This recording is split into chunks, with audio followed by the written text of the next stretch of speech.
салом алейкум дӯстони азиз, салом алейкум ба ҳама мардуми тоҷик, салом алейкум ба ҳама блогерҳо, ба ҳама нафароне ки сайру гаштро дӯст медорам, ба ҳама нафароне ки худро дар интернет дӯст медорам.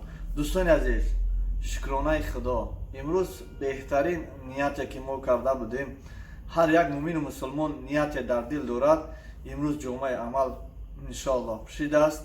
Барои ҳамин мо сару формара ариш кардем, иншоаллоҳ сафаро ба сӯи хонаи худо, ба сӯи роҳи ҳақ ҳаракат мекунем.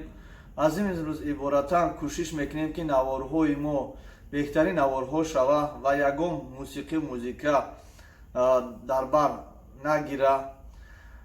Дӯстони азиз, баъд аз ҳамин навор мо кӯшиш мекунем ки ҳар он чизе ки барои ҳаҷ рафтан барои мо мефиристонанд, барои мо маълумот метиҳанд, мо кӯшиш мекунем ки барои шумо маълумот диҳем. яъне чӣ хел ҳар як шахсе ки ба хонаи худо раҳкӣ мешавад, иншоаллоҳ бояд тайёрии хуб дошта бошад, бояд тамоми дуоро аз ёд кунад. ҳар як дуое ки ба мо мефиристонанд ки то ки мо аз ёд кунем, вақти рафтан, дуои сафар, вақте ки оби замзам хӯрдан, дуои оби замзам, вақте ки масҷид даромадан ва ғайраҳо.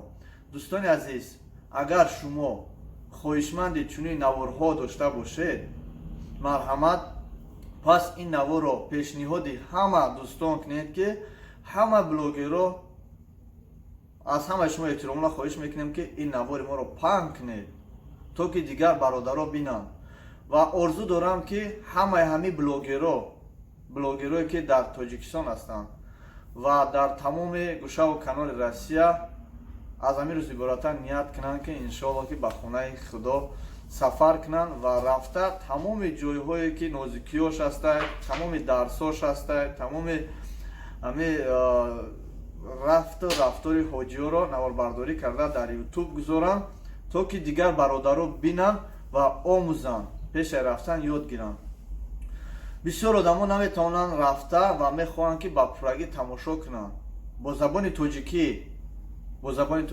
ҳаст дар ютуб, ҳаст забони русӣ, ҳаст забони дигар забонҳо қати ҳаст. Дар ютуб ба забони тоҷикӣ ба пуррагӣ нест, ҳамин наворбардорӣ ба пуррагӣ нест ки ба чӣ мераванд, чӣ хел мераванд, куҷо мераванд, киҳо мераванд. Иншоаллоҳ ки худо розӣ шавад, рӯзи дуюм Москва парвоз дорем. иншоаллоҳ мо ният дорем ки аллакай рӯзи дуюм сар мешавад сафари мо аз шаҳри Екатеринбург. Мо аллакай мебароем рӯзи дуюм ба сеюм мебароем, сеюм ба чорум иншоаллоҳ худо розӣ бошад сафар мекунем тарафи ҳаҷ. Сафарро ба пуррагӣ наворбардорӣ мекунем. Ба хотири чӣ наворбардорӣ мекунем? Рости гап,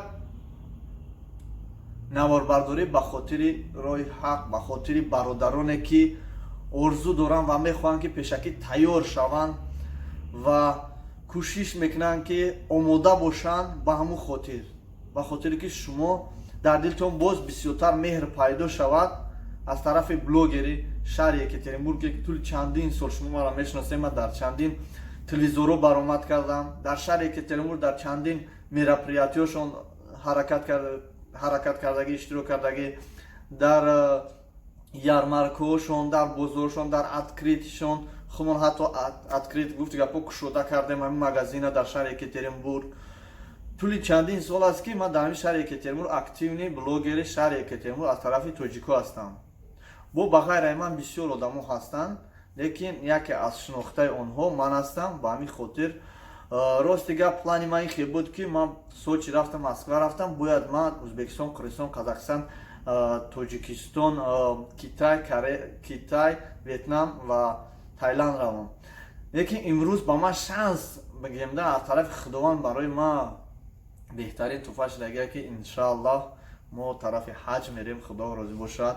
ана дӯстони азиз бинед ки ба мо мефиристонам, мо хел коғаз мекунем ана дуои сафар ва кӯшиш мекунем ки ҳар он чизе ки ҳар як дуое ки бошад, дуои назди Байтуллоҳ,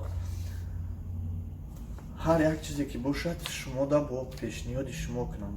то он даме ки мо бояд равем ҳамаи ҳамин чизоро ман дар ютуб мегузорам ба хотири дӯстони худо, ба хотири дӯстони худам, ба хотири эҳтироми шумо.